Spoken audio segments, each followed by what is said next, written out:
Numerous monarchs and political figures have undoubtedly entertained the notion of global conquest at some juncture.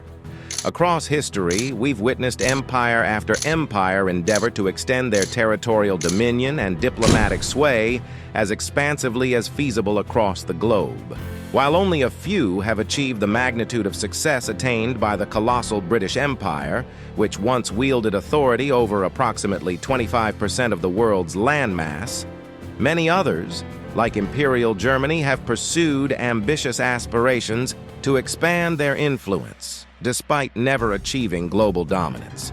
In the latter half of the 19th century, Germany achieved a significant milestone by unifying and emerged as a formidable scientific and industrial powerhouse, garnering widespread admiration from both Europe and the international community. During the period from 1901 to 1918, Germany amassed an impressive tally of 20 Nobel Prizes across various fields including medicine, chemistry, physics, and literature, further solidifying its reputation as a leading nation in scientific and cultural achievements. In the year preceding the outbreak of World War I, Imperial Germany possessed the largest economy in continental Europe and ranked third globally, trailing only the United States and the British Empire.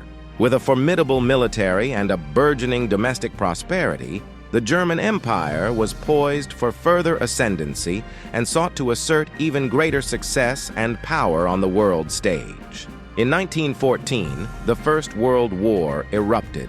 Imperial Germany, a long-standing ally of the Austro-Hungarian Empire since the establishment of the Dual Alliance in 1879, swiftly joined the conflict on August 1st by declaring war on Russia. Shortly thereafter, on August 3rd, Germany's second declaration of war drew France into the dispute. According to Germany's pre-established war plan, Russia was not the primary target.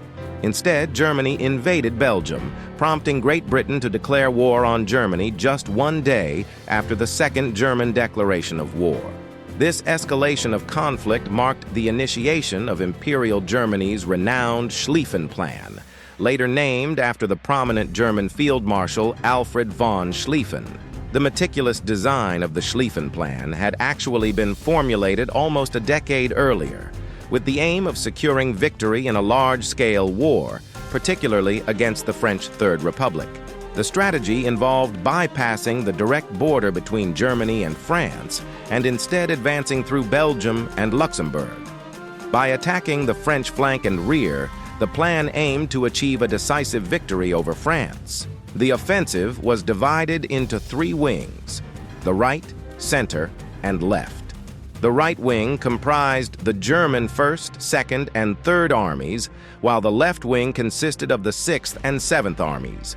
The center was formed by the 4th and 5th Armies. The Germans anticipated executing this plan swiftly, estimating it would take approximately 6 weeks.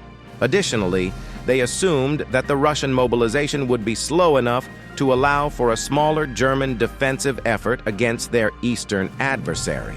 In the event that the Schlieffen Plan succeeded, or at least yielded satisfactory results, Imperial Germany's subsequent strategy would have been to implement the September Program. This more expansive plan for German expansion was conceived at the outset of World War I by Chancellor Theobald von Bethmann-Hollweg's secretary, Kurt Rietzler. The September Program outlined ambitious objectives for German territorial expansion within and beyond the European continent, heralding the beginning of significant growth for the empire. The September Program outlined a series of steps as follows. Firstly, the successful execution of the Schlieffen Plan would lead to a decisive victory for Germany, compelling France to cede territories in the north and along the Dunkirk coast. Additionally, France would be obligated to pay war reparations totaling 10 billion German marks and assume Germany's national debt, thereby crippling the French economy further. Subsequently, France would be required to dismantle its northern forts, further weakening its military capabilities. Belgium would either be annexed by Germany or become a German vassal state, relinquishing certain eastern territories and providing military bases to Germany. Luxembourg would become an integral part of Imperial Germany. The Russian Empire's territories would be reorganized, with buffer states such as Poland formed under German authority. Belgium, France, the Netherlands, Denmark, and Austria-Hungary would be subject to German dominance. These buffer states, along with potentially Sweden, Norway, and Italy, would establish a new economic association overwhelmingly dominated by Imperial Germany. Germany would significantly expand its colonial holdings, particularly by seizing French and Belgian colonies in Africa, aiming to surpass British influence in the region without necessarily annexing any British possessions. Lastly, the Netherlands would be encouraged to enter into a closer union with Imperial Germany voluntarily. In reality, the outcome for the Germans was far from a mere disappointment, as the Schlieffen Plan encountered significant obstacles. The intended rapid advance on France proved unattainable due to unforeseen delays, and the enemy forces offered stronger resistance than anticipated. These factors combined to stall the German troops even further, leading to the failure of the Schlieffen Plan. Furthermore, mistakes were made throughout the execution of the plan, culminating in a strategic withdrawal. While the strategy appeared ingenious on paper, it ultimately proved flawed in practice. It relied on perfect and unrealistic execution, which proved unattainable amidst the chaos of war. The failure of the Schlieffen Plan meant that Germany was unable to implement the September program as intended. Instead, they faced the very scenario they had sought to avoid: a two-front war. The rapid mobilization of Russian troops caught the Germans off guard, forcing them to confront the minimal army left to defend Germany's Eastern Front. As a result, forces originally intended for the Western Front had to be diverted, leading to a significant setback for Imperial Germany. Their aspirations for expansion quickly unraveled as they found themselves embroiled in an unexpected and challenging battle, contrary to what they had anticipated.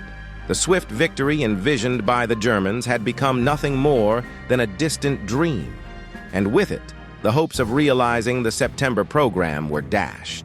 This wasn't the first instance of the German Empire failing to achieve its expansionist ambitions. In fact, Kaiser Wilhelm II had previously made plans for the invasion of the United States between 1897 and 1903. While the plan to invade the United States may have seemed unrealistic, Kaiser Wilhelm II's objective was not necessarily to conquer the country outright. Rather, the goal was to weaken the United States both economically and politically, thereby allowing Germany to exert greater influence over the Caribbean, South America, and Pacific Oceanic regions. Although various junior officers entertained the idea and devised different versions of the plan, known simply as Plan 1, Plan 2, and Plan 3, no concrete action was taken, and the scheme was ultimately abandoned in 1906 without any attempts at execution. Essentially, in the best-case scenario, Germany would have expanded its empire across Europe and the surrounding continents, solidifying its dominance across vast stretches of territory. The Imperial Army's overarching goal was to establish widespread influence and dominion. Had events unfolded differently during World War I, it's conceivable that the September program would have merely marked the beginning of Germany's conquests. However, there was no immediate or explicit plan for world domination. Imperial Germany's ambitions extended beyond Europe to their African colonies, suggesting that expansion across continents was indeed an ambitious aim. It's likely that further expansion in Africa would have been an initial step in their broader strategy. The ultimate goal of acquiring European dominion and expanding colonies did indeed seem attainable, but Imperial Germany ultimately fell short following the failure of their war plan in the West. The German Empire possessed significant potential to increase its influence, a fact that became even more evident during World War II. However, during the First World War, the imperial power crumbled, with their global aspirations shattering alongside them.